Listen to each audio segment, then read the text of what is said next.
દર્શક મિત્રો, આપ જોઈ રહ્યા છો વર્ધમાન 24 ન્યૂઝ. વર્ધમાન 24 ન્યૂઝને સબસ્ક્રાઇબ કરો, લાઇક અને શેર કરો. Lakhtar Tarmaniya Bhalala road paver work કર્યા વગર સાઇડમાં માટી પેચિંગ કામ શરૂ કરવામાં આવતા વાહન ચાલકોમાં રોષ. વાહન ચાલકોએ રોષપૂર્વક જણાવ્યું હતું કે સામસામે વાહન આવતા ભારે મુશ્કેલી પડે છે.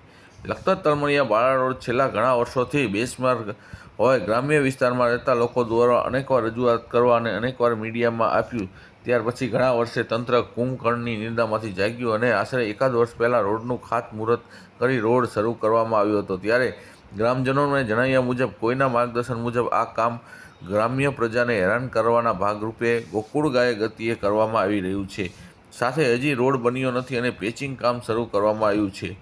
આથી વજન કર્યા વગર સગ કરાય તેવો ઘાટ સર્જાયો છે. ગ્રામજનોને જણાવ્યા મુજબ ચૂંટણી આવે ત્યારે મત માટે દોડાદોડી કરતા બચ્ચું પગે લાગવા આવે છે. અમારી સરકાર સારી, અમને મત આપજો કહેવા આવતા બચ્ચું બીજી ચૂંટણી સુધી દેખાતા નથી તેમ રોષપૂર્વક જણાવ્યું હતું. સાથે હાલમાં માટીનું પેચિંગ કામ શરૂ કરવામાં આવ્યું છે. ચોમાસું પહેલાં રોડ બન્યો નથી અને રોડ ઉપર પાણી ભરાય સાથે કાદવ કીચડ થશે તો જવાબદાર કોણ તેમ જણાવી રોષ વ્યક્ત કર્યો હતો.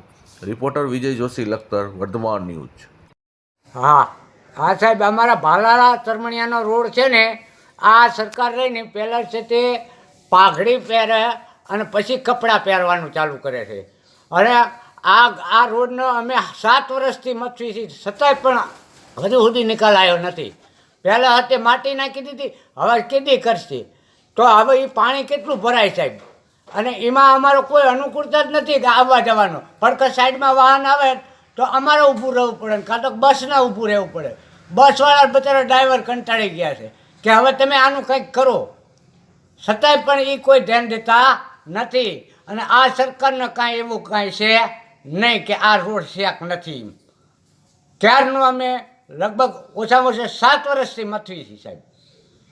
હા, આ ચૂંટણી આવે ત્યારે આ બધા બચ્ચું આવે, બધાય અમને મત દેજો ને અમને મત દેજો ને આ સરકાર સારી ને આમ તેમ કેટલાય આલાબાના બતાવે.